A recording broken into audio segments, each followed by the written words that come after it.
లెక్కలు రావా నీకు? లెక్కలు రావా? నాకు రావు. లెక్క పెట్టు, నీకు వచ్చినట్టు లెక్క పెట్టు. నాకు రావంటలేనా? లెక్క పెట్టాలే. 1 2 3 4 5 6. అట్లా అంటే అందరికి రాదా భాష? అది ఎట్లా అన్నట్టు మరి? 1 2 అంటే తెలుగు అన్నట్టే, 1 2 3 అంటే ఇంగ్లీష్ అన్నట్టేనే, ఎద్దు అంటే హిందీ అన్నట్టేనే. ఇంకా వేరే వాటిగా మాట్లాడాలి. లెక్కలు 10 అంకెలు లెక్క పెట్టాలి. నాకు రావు. 10 అంకెలు లెక్క పెట్టవా? 10 అంకెలు లెక్క పెట్టరాదు. తింటావా మరి? ఇంత పువ్వా ఇంకా తింటావా? ఇంతనా? తినకాడికి తింటావు. అయితే సరే, ఈ తాత రామస్వామి తాత మంచి పప్పుతోడు తిన్నాడు. పప్పుతోడు పువ్వు తిన వారికే కడుపులో గలగల ఆడి ఊపిరి తట్టలేక బార్లేని దెబ్బడిచిండు. బార్లేదు దెబ్బడిచ్చే వరకే అక్కడ 10 మంది ఉన్నారు. నువ్వంటే వాళ్ళంటే ఏర్పాటు చేస్తారా? చేయరు. ఒక్క లెక్క పెడదా. ఎట్లా లెక్క? ఎట్లా? అగ్గి పెట్టే, దుగ్గి పెట్టే, లవ్వో లాటో సెన్సో బయటో తొంబల్ల పెద్దవ ఆయన మీదకి వచ్చింది. ఎవరి మీదకి వచ్చింది? 10 అంకెలు వచ్చినాయా? అగ్గి పెట్టే, గుగ్గి పెట్టే, లవ్వో లాటో సెన్సో బయటో తొంబల్ల పెద్దవ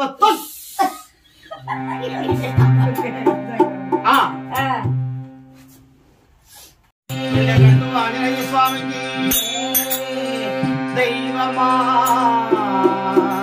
నీలకందరా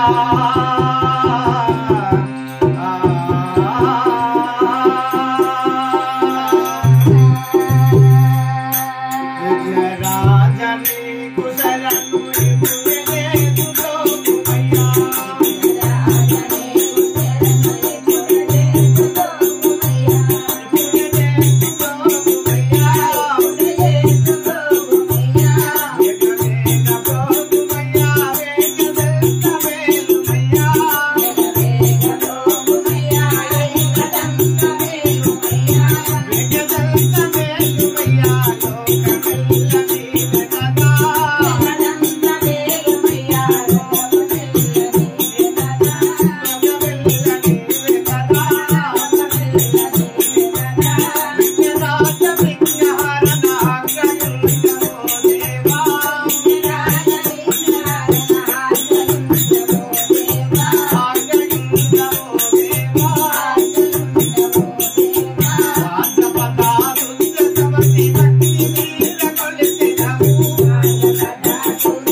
అతని ఊరు పేరు చెప్పుకున్నాడు. సేవకుడు సేవకుడు తెర వెళ్తున్నాడు. అయోధ్యాపురి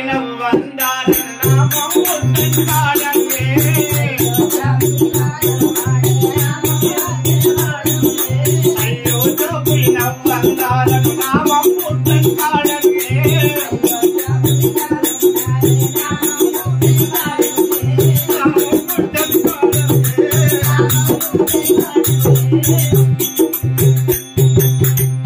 నా పేరు అయోధ్య పట్టణం పరిపాలించే దశరథ మహారాజు కింద ఉండి ప్రధాని.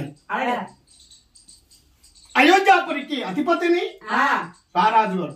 నవ్వందారిను అంటే రాజు దగ్గర ద్వారపాలకునిగా ఉండి రాజు సేవలు చేసే సేవకుడు. దశరథ మహారాజుకు 3 భార్యలు, కౌసల్య, కైక, సుమిత్ర. అయినా నాకు కూడా 3 పిల్లలు ఉండద్దా అదే నేను కూడా ఎవరెవరు చేసుకున్నాను. అయోధ్యాపురి నవ్వందారని అంటే సేవకుడు అన్నమాట. నవ్వందారి నామం బొడ్డని కాడను. హే నేను ఎక్కడ వెళుతున్నాను కాదంటే తాళ్ళలుంటా, లేకపోతే ఈదుళ్ళంటా, తప్పితే లేకుంటే ఈదులల్లా. మరి పనిగా విమల కమల భోగము సుశీలము గురునాథు భాజనే.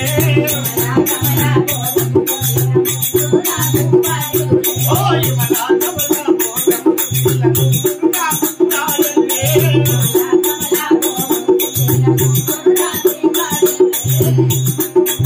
ముగ్గురు భార్యల ముద్ద ముద్ద చేసుకుని ఈదుల గట్టను చేరుతే.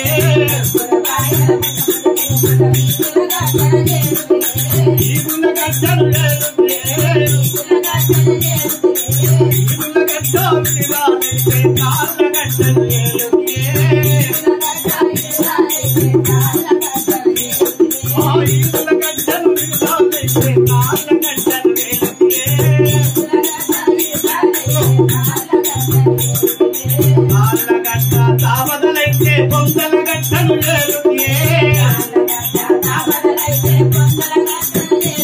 ఓ తాళ్ళ గట్ట తావదలైతే పొందల గట్టను చేరుతే.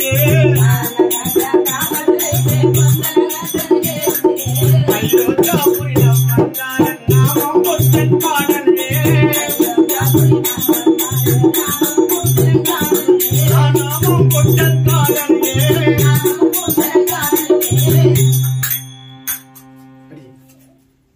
ఇంకా మేము కులము చూడ ముదిరాజులము. ఎప్పుడైనా కూడా ఏటికో గోదారికో చెరువులకు వెళ్లి చేపలు పట్టి నేను వెళ్లి చేపలు కనుక తెచ్చి అమ్మాయికి ఇచ్చాను. అమ్మాయి తోక మూతులు పడవేసి నరికి పడవేసి నడివికి 4 గంటలు పెట్టి కూరండింది, శుభ్రంగా చేసింది. తిరిగింటి వారితో పొరిగింటి వారితో మాట్లాడబోయిందట. ఎవరు? నా భార్య.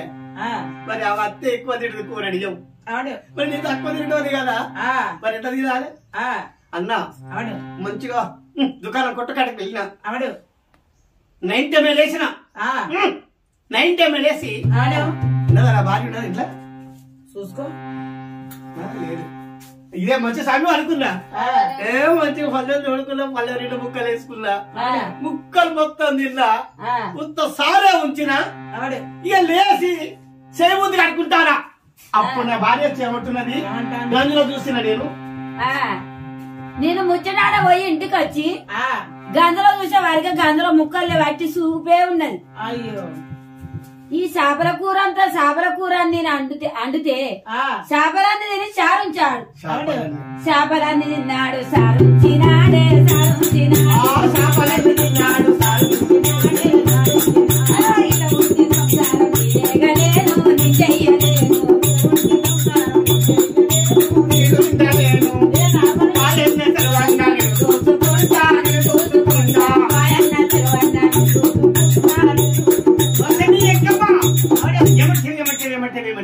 ఇంట్లో నీరు అసలే ఉంటాయి. ఇక బాయన్న శర్వాన్న చూసుకొని చనిపోతాయి. అయ్యో నేను చేపల వద్ద వచ్చే వరకు వారి కూర అంటే వాళ్ళు ఎవరు?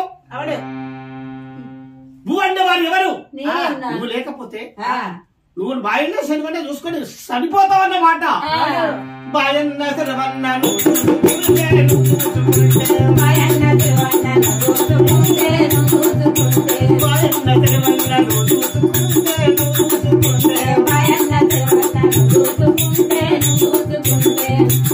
నేను పోలగిరి పోగంగానే నేర్చుకుంటా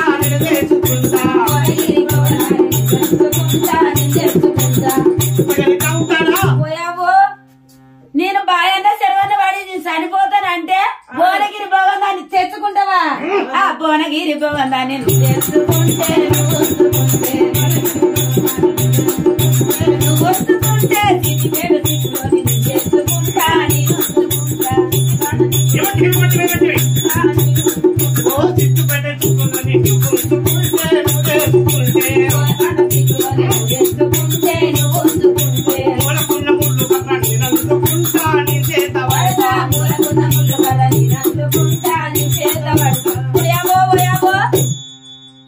సిద్దిపేట భువనగిరి బాగుందని నువ్వు తెచ్చుకోవచ్చు గాని నేను మాట అంటే నువ్వు అపార్థం చేసుకుంటున్నావా?